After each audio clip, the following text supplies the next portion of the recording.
Olá! Hoje a gente vai mergulhar na história de Eric Liddell, um nome que, olha, é muito mais do que só uma vitória no esporte.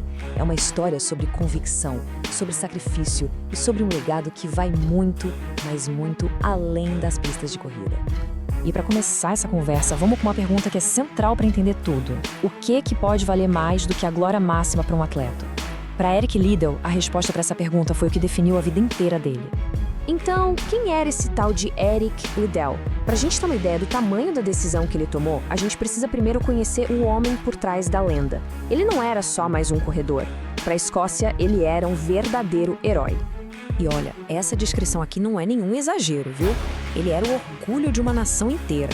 E esse status todo só torna a escolha que ele fez depois ainda mais impactante. Dá para imaginar a pressão que ele carregava nos ombros. E o caráter dele ia muito além da pista. Essa camaradagem que a gente vê aqui não era só pose, não. Liddell era conhecido por gestos de respeito, como fazer questão de apertar as mãos dos adversários e desejar boa sorte. Os princípios dele não eram para aparecer, eram a base de quem ele era. Uma base que, como vamos ver, seria atestada do jeito mais extremo possível.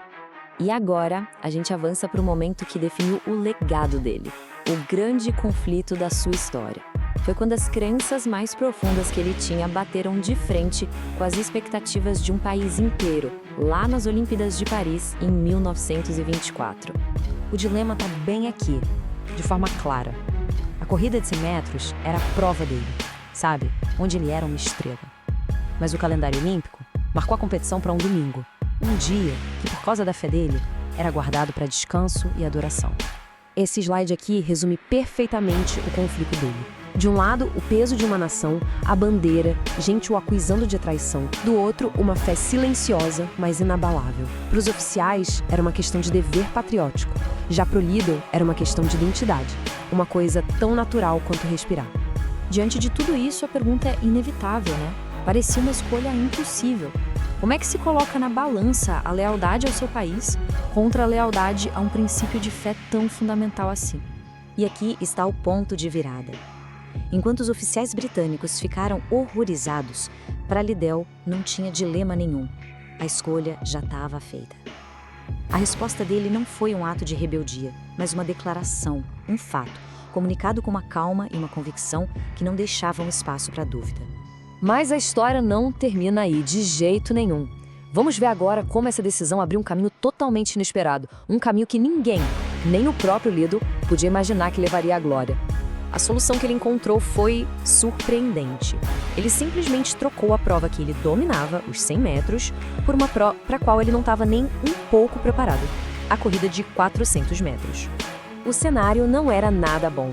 Todo mundo no esporte dizia que velocistas de tiro curto não se davam bem nos 400 metros. Os próprios tempos dele não eram nada demais. Ele era, em todos os sentidos, o grande azarão.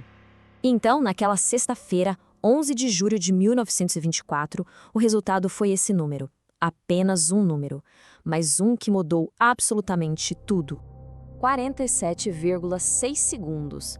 Não foi só uma vitória, foi um novo recorde mundial e uma medalha de ouro olímpica na prova que ele nem deveria correr. Uma recompensa impressionante pela sua fidelidade. Mas veja bem, a medalha de ouro não era o destino final dele. Era só um degrau. O resto da sua vida ia mostrar que a mesma fidelidade que o guiou na pista de corrida definiria um legado muito, muito mais duradouro. Apenas um ano depois da glória olímpica, ele trocou a pista pelo sonho de infância dele, ser missionário na China. Mal sabia ele que essa jornada o levaria do pódio mais alto do mundo direto para os portões de um campo de concentração japonês durante a Segunda Guerra Mundial.